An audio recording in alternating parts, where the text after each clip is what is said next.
The Sioux Wars were a series of conflicts between the United States and various subgroups of the Sioux people which occurred in the later half of the 19th century. The earliest conflict came in 1854 when a fight broke out at Fort Laramie in Wyoming, when Sioux warriors killed 31 American soldiers in the Grattan Massacre, and the final came in 1890 during the Ghost Dance War. First Sioux War. The First Sioux War was fought between 1854 and 1856 following the Grattan Fight. The punitive Battle of Ash Hollow was fought in September 1855. Dakota War of 1862 Main article, Dakota War of 1862 The Santee Sioux or Dakotas of western Minnesota rebelled on August 17, 1862. After the federal government failed to deliver the annuity payments that had been promised to them in the Treaty of Traverse des Sioux of 1851. The tribe pillaged the nearby village of New Ulm and attacked Fort Wrigley. They killed over 800 German farmers, including men, women and children. After the Battle of Birch Coulee on September 2, the Indians were eventually defeated on September 23 in the Battle of Wood Lake. Most of the warriors who took part in the fighting escaped to the west and north into Dakota Territory to continue the conflict, while the remaining Santees surrendered on September 26 at Camp Release to the U.S. Army. In the following murder trials, 303 Indians were sentenced to death. After closer investigation from Washington, 38 were hanged on December 26 in the town of Mankato in America's largest mass execution. In the aftermath, battles continued between Minnesota regiments and combined Lakota and Dakota forces through 1864 as Colonel Henry Sibley's troops pursued the Sioux. Sibley's army defeated the Lakota and Dakota in 4 major battles in 1863. The Sioux retreated further but faced the United States Army again in 1864. General Alfred Sully led a force from near Fort Pierre, South Dakota, and decisively defeated the Sioux at the Battle of Killdeer Mountain on July 28, 1864, and at the Battle of the Badlands on August 9, 1864. The survivors were forced to move to a small reservation on the Missouri River in central South Dakota. Colorado War. Main article, Colorado War. The Colorado War began in 1863 and was primarily fought by American militia while the United States Army played a minor role. Several Native American tribes attacked American settlements in the eastern plains, including the Lakota Sioux who raided in northeast Colorado. On November 29, 1864, Colorado volunteers under the command of Colonel John Chivington attacked a peaceful Cheyenne and Arapaho village camped on Sand Creek in southeastern Colorado. Under orders to take no prisoners, the militia killed an estimated 150 men, women, and children, mutilating the dead and taking scalps and other grisly trophies of battle. The Indians at Sand Creek had been assured by the U.S. government that they would be safe in the territory they were occupying, but anti-Indian sentiments by white settlers were running high. Later congressional investigations resulted in short-lived U.S. public outcry against the slaughter of the Native Americans. Following the Sand Creek Massacre, the survivors joined the camps of the Northern Cheyenne on the Smoky Hill and Republican Rivers. There the war pipe was smoked and passed from camp to camp among the Sioux. Cheyenne and Arapaho camped in the area, and an attack on the stage station and fort, Camp Rankin at that time, at Julesburg on the South Platte River was planned and carried out in January, 1865. This successful attack, the Battle of Julesburg, led by the Sioux, who were most familiar with the territory, was carried out by about 1,000 warriors and was followed up by numerous raids along the South Platte both east and west of Julesburg, and a second raid on Julesburg in early February. Following the first raid on January 7, 500 troops under the command of General Robert B. Mitchell, consisting of the 7th Iowa Cavalry, the 1st Nebraska Veteran Volunteer Cavalry, and Companies B and C, 1st Nebraska Militia, mounted, had been removed from the Platte and were engaged in a fruitless search for hostile Indians on the plains south of the Platte. They found the camp on the Republican River occupied by the tribes only after they had left. A great deal of loot was captured and many whites killed. The bulk of the natives then moved north into Nebraska on their way to the Black Hills and the Powder River, but paused to burn the telegraph station on Lodgepole Creek, then attacked the station at Mud Springs on the Jules Cutoff. There were 9 soldiers stationed there, the telegraph operator and a few other civilians. The Indians began the attack by running the stock off from the station's corral along with a herd of cattle. Alerted by telegraph, the Army dispatched men from Fort Mitchell and Fort Laramie on February 4, about 150 men in all. Arriving on February 5, the first party of reinforcements of 36 men found themselves facing superior forces, estimated to number 500 warriors, and with 2 men wounded were forced to retreat into the station. The second party of 120 troops under the command of Colonel William Collins, commandant of Fort Laramie, arrived on the 6th and found themselves facing 500 to 1,000 warriors. Armed with Spencer repeating rifles, the soldiers were able to hold their own and a standoff resulted. After about 4 hours of fighting, the war party left and moved their village to the head of Browns Creek on the north side of the North Platte. Collins' forces were soon reinforced by 50 more men from Fort Laramie who had towed a mountain howitzer with them. With a force of about 185 men, Collins followed the trail of the Indians to their abandoned camp at Rock Creek Spring, then followed their plain trail to the south bank of the North Platte at Rush Creek, where they encountered a force of approximately 2,000 warriors on the north side of the river. An inconclusive fight followed and the decision was made to abandon pursuit of the war party. In his report, Colonel Collins correctly predicted that the party was en route to the Powder River country and would continue to raid along the North Platte. His estimate of Indian casualties during the 2 engagements was 100 to 150, many more than reported by George Bent, a participant in the war party. In the spring of 1865, raids continued along the Oregon Trail in Nebraska. January 27, 1865, while a brisk northwest wind was blowing, the Army fired the prairie from Fort McPherson to Denver. The Sioux, the Northern Cheyenne, the Northern Arapaho, together with the warriors who had come north after the Sand Creek Massacre, raided the Oregon Trail along the North Platte River, and in July, 1865 attacked the troops stationed at the bridge across the North Platte at the present site of Casper, Wyoming, the Battle of the Platte Bridge Station. The steady Lakota invasion into treaty areas belonging to smaller tribes ensured the United States firm Indian allies in the Arikaras and the Crows during the Lakota Wars. In 1865, Major General Grenville M. Dodge ordered a punitive expedition against the Sioux, Cheyenne and Arapaho tribes that lived in the Black Hills region. General Patrick E. Connor was placed in command with hundreds of regular and volunteer soldiers at his disposal. Connor divided his force into 3 columns. The first was under Colonel Nelson Cole and was assigned to operate along the Loup River of Nebraska. The second column, under Lieutenant Colonel Samuel Walker, would travel north from Fort Laramie to occupy an area west of the Black Hills, while the third, led by General Connor and Colonel James H. Kidd, would march up the Powder River. Only minor skirmishing occurred until August 29, 1865, when Connor's column of about 400 men encountered about 500 Arapahos of Chief Black Bear in the Battle of the Tongue River. That morning Connor's men charged and captured a village and routed the defenders, who counterattacked unsuccessfully.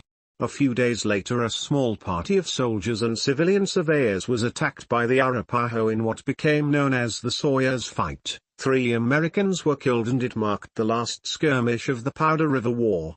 Red Cloud's War main article, Red Cloud's War. Due to increasing demand of safe travel along the Bozeman Trail to the Montana gold fields, the U.S. government tried to negotiate new treaties with the Lakota Indians, who were legally entitled to the Powder River country, through which the trail led, by the Treaty of Fort Laramie. Because the military sent simultaneously 2 battalions of the 18th Infantry under the command of Colonel Henry B. Carrington to establish new forts to watch over the Bozeman Road, the Indians refused to sign any treaty and left Fort Laramie determined to defend their land. Carrington reinforced Fort Reno and established 2 additional forts further north, Fort Phil Kearny and Fort C.F. Smith, in the summer of 1866. His strategy, based on his orders from higher headquarters, was to secure the road, rather than fight the Indians. At the same time, Red Cloud and the other chiefs soon became aware that they were unable to defeat a fully defended fort, so they kept to raiding every wagon train and traveling party they could find along the road. Young eager warriors from the Lakota, Cheyenne and Arapaho tribes formed war parties who would attack woodcutting parties near the forts as well as freight trains to cut their supplies. Crazy Horse from the Oglala, Gall from the Hunkpapas and Hump from the Minneconjous were the best-known ones among them. On December 21, 1866, Indians fired on woodcutters working near Fort Phil Kearny. The relief party was commanded by Captain William J. Fetterman. Fetterman's party was drawn into an ambush by an estimated 1,000 to 3,000 Indians and wiped out. Due to the high casualties on the American side, the Indians called the fight the Battle of the Hundred Slain. Ever since, among the whites, it was called the Fetterman Massacre. The U.S. government came to the conclusion after the Fetterman fight that the forts along the Bozeman Trail were expensive to maintain, both in terms of supplies and manpower, and did not bring the intended security for travelers along the road. However, Red Cloud refused to attend any meeting with treaty commissions during 1867. Only after the army evacuated the forts in the Powder River country and the Indians burned down all three of them, did he travel to Fort Laramie in the summer of 1868, where the Treaty of Fort Laramie, 1868, was signed. It established the Great Sioux Reservation, which included all South Dakota Territory west of the Missouri River. It also declared additional territory reaching as far as the Yellowstone and North Platte rivers as unceded territory for sole use by the Indians. The early 1870s fights. On May 7, 1868, the Crow tribe ceded land to the United States, including areas along the Yellowstone, Montana. The army came under attack by Lakotas in 1872, while it protected surveying expeditions for the Northern Pacific Railway down the river. The next year, the Lakotas carried out attacks on the U.S. Army in the 5-year-old U.S. territory at Honsinger Bluff and Pease Bottom. Further east, soldiers and Arikara scouts from Fort McKean at the Missouri had to fight attacking Lakotas on August 26, 1872. Nearly 300 Lakotas attacked the fort on October 14. Around 100 Lakotas attacked close by Fort Abraham Lincoln on May 7, 1873. Both forts were located in former Lakota territory, which the tribe had ceded to the United States at the same time as the establishment of the Great Sioux Reservation in 1868. Especially after the Lakota massacre on the Pawnee Indians in the southwestern Nebraska on August 5, 1873, the Commissioner of Indian Affairs advocated a firmer line against all Lakotas harassing people, both Indians and whites, outside the recognized 1868 Lakota domain. In his 1873 annual report he recommended that those Sioux Indians roaming west of the Dakota line be forced by the military to come into the Great Sioux Reservation. Great Sioux War. Main article, Great Sioux War of 1876. The Great Sioux War refers to a series of conflicts from 1876 to 1877 involving the Lakota Sioux and Northern Cheyenne tribes. Following the influx of gold miners to the Black Hills of South Dakota, war broke out when the followers of Chiefs Sitting Bull and Crazy Horse left their reservations, apparently to go on the war path and defend the sacred Black Hills. In the first major fight of the war, on March 17, 1876, about 300 men under Colonel Joseph J. Reynolds attacked 225 Northern Cheyenne and a few Oglala Sioux warriors in the Battle of Powder River, which ended with a United States victory. During the fighting, the Cheyenne were forced to retreat with their families further up the Powder River, leaving behind large quantities of weapons and ammunition. Next came the major Battle of the Rosebud on June 17, when 1,500 Lakota Sioux and Northern Cheyenne warriors, led by Crazy Horse himself, defeated a force of 1,300 Americans under General George Crook. Crook was forced to retreat, which helped set the stage for the infamous Battle of the Little Big Horn on June 25. Lieutenant Colonel George Custer, leading an attack on a large Indian encampment and commanding a force of over 600 troops, was badly defeated with the loss of over 300 men killed or wounded, including himself. The next major engagement occurred at Slim Butts on September 9 and 10, when elements of the 1st Cavalry Regiment led by Captain Anson Mills, while moving toward Deadwood to secure supplies for Crook's command, located and attacked a Sioux village. The Dull Knife Fight, on November 25, and the Battle of Wolf Mountain on January 8, 1877, were the last major fights in the conflict. During the latter, Nelson A. Miles defended a ridge from a series of failed attacks led by Crazy Horse, who ultimately surrendered at Camp Robinson in May 1877, thus ending the war. Ghost Dance War main article, Ghost Dance War from November 1890 to January 1891, unresolved grievances led to the last major conflict with the Sioux. A lopsided engagement that involved almost half the infantry and cavalry of the regular army caused the surviving warriors to lay down their arms and retreat to their reservations. That autumn, the Sioux were moved to a large reservation in the Dakota Territory, but the government pressured them to sign a treaty giving up much of their land. Sitting Bull had previously returned from Canada and held the Sioux resistance together for a few years.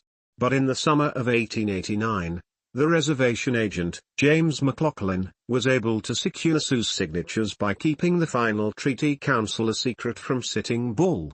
The treaty broke up their 35,000 acres, 142 square kilometers, into 6 small reservations. In October 1890, Kicking Bear and Short Bull brought the Sioux one last hope of resistance. They taught them the ghost dance, something they had learned from Wovoka, a Paiute medicine man. He told them that in the spring, the earth would be covered with a new layer of soil that would bury the white men while the Native Americans who did the ghost dance would be suspended in the air. The grass and the buffalo would return, along with the ghosts of their dead ancestors. The ghost dance movement spread across western reservations. The U.S. government considered it a threat and sent out its military. On the Sioux reservations, McLaughlin had Kicking Bear arrested, while Sitting Bull's arrest on December 15, 1890, resulted in a struggle between reservation police and ghost dancers in which Sitting Bull was killed. 2 weeks later, the military intercepted Bigfoot's band of ghost dancers. They were Minneconjou Sioux, mostly women who had lost husbands and other male relatives in the wars with the U.S. military. When Colonel James W. Forsyth tried to disarm the last Minneconjou of his rifle, a shot broke out, and the surrounding soldiers opened fire. Hotchkiss guns shredded the camp on Wounded Knee Creek, killing, according to one estimate, 300 of 350 men, women, and children. Stranded 9th Cavalry.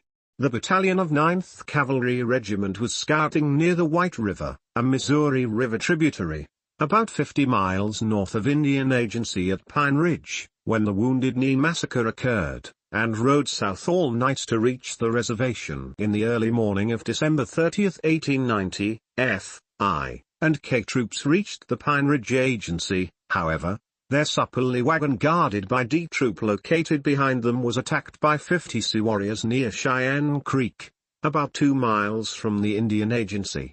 One soldier was immediately killed. The wagon train protected itself by circling the wagons.